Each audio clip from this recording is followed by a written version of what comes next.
Dans les années 1960, Londres est le cœur battant d'une révolution culturelle sans précédent. Au milieu de cette effervescence, une jeune créatrice britannique émerge, Marie Caen. Avec sa vision audacieuse et son esprit innovateur, elle transforme la mode féminine et devient le symbole d'une époque. Aujourd'hui, son héritage perdure, inspirant encore les créateurs et les passionnés de mode. Chapitre 1, les débuts d'une visionnaire. Barbara Marie Caen naît le 11 février 1930 à Woolwich, dans le sud-est de Londres. Fille d'enseignants gallois, elle grandit dans une famille modeste mais cultivée. Dès son plus jeune âge, elle est attirée par l'art et la mode. Après des études à la Blackheath High School, elle poursuit sa formation à l'université de Goldsmith, où elle se spécialise en illustration et en éducation artistique. C'est là qu'elle rencontre son futur mari, Alexander Plunkett Green, qui deviendra son partenaire tant dans la vie que dans les affaires. Après avoir travaillé comme apprenti chez le chapelier Eric Braga, Marie Caen décide de se lancer dans la mode. En 1955, elle ouvre sa première boutique, le Bazar, sur King's Road à Londres, avec son mari et leur comptable, Archie Mckner. Ce lieu devient rapidement un centre névralgique pour les jeunes londoniens à la recherche de nouveautés et d'originalité. Quand il propose des vêtements modernes, colorés et accessibles, loin des codes traditionnels de la haute couture.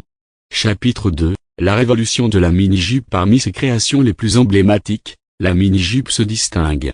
Inspirée par la Mini Cooper, sa voiture préférée, Marie Caen conçoit une jupe courte qui libère le mouvement et incarne la liberté féminine. Bien que d'autres créateurs, comme André Courrèges en France, aient également contribué à cette tendance, c'est Marie Caen qui popularise la mini-jupe en Angleterre et au-delà.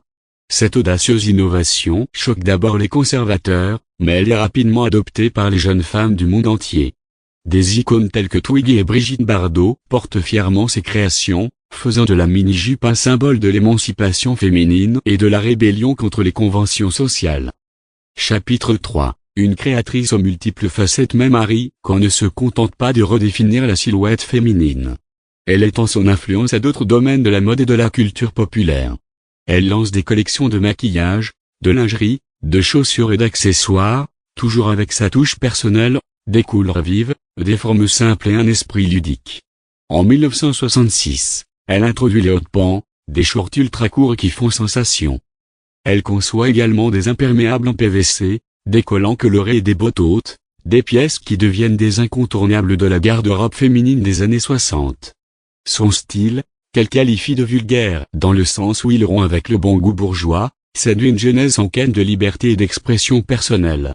Ses boutiques, notamment le Bazar, deviennent des lieux de rencontre pour les artistes, les musiciens et les intellectuels, incarnant l'esprit du Swinging London. Chapitre 4, une reconnaissance internationale. Le succès de Marie Caen dépasse les frontières britanniques. Ses créations sont exportées aux États-Unis, notamment chez J.C. Penney, et dans d'autres pays européens. Elle devient une figure de proue de la mode internationale, et son influence se fait sentir dans les défilés et les magazines du monde entier. En 1966, elle est faite officier de l'Ordre de l'Empire britannique pour ses services à la mode. En 2015, elle est élevée au rang de Dame Commodore de l'Ordre de l'Empire britannique, reconnaissance de son impact durable sur l'industrie de la mode. Elle reçoit également en 2023 le titre de membre de l'Ordre des Compagnons d'honneur, l'une des plus hautes distinctions britanniques. Chapitre 5, une visionnaire au-delà de la mode. Marie Caen ne se limite pas à la création de vêtements.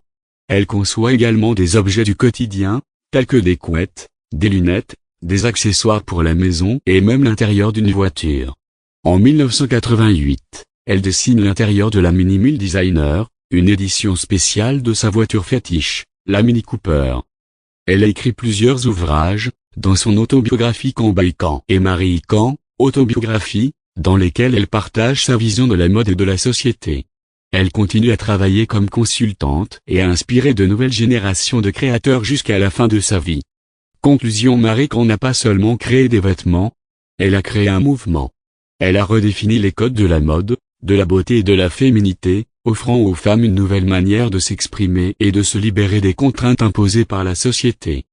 Son héritage perdure, et son influence se fait encore sentir aujourd'hui dans les collections des créateurs contemporains et dans l'imaginaire collectif. Marie Caen demeure une figure emblématique d'une époque révolue, mais son esprit continue de guider le monde de la mode.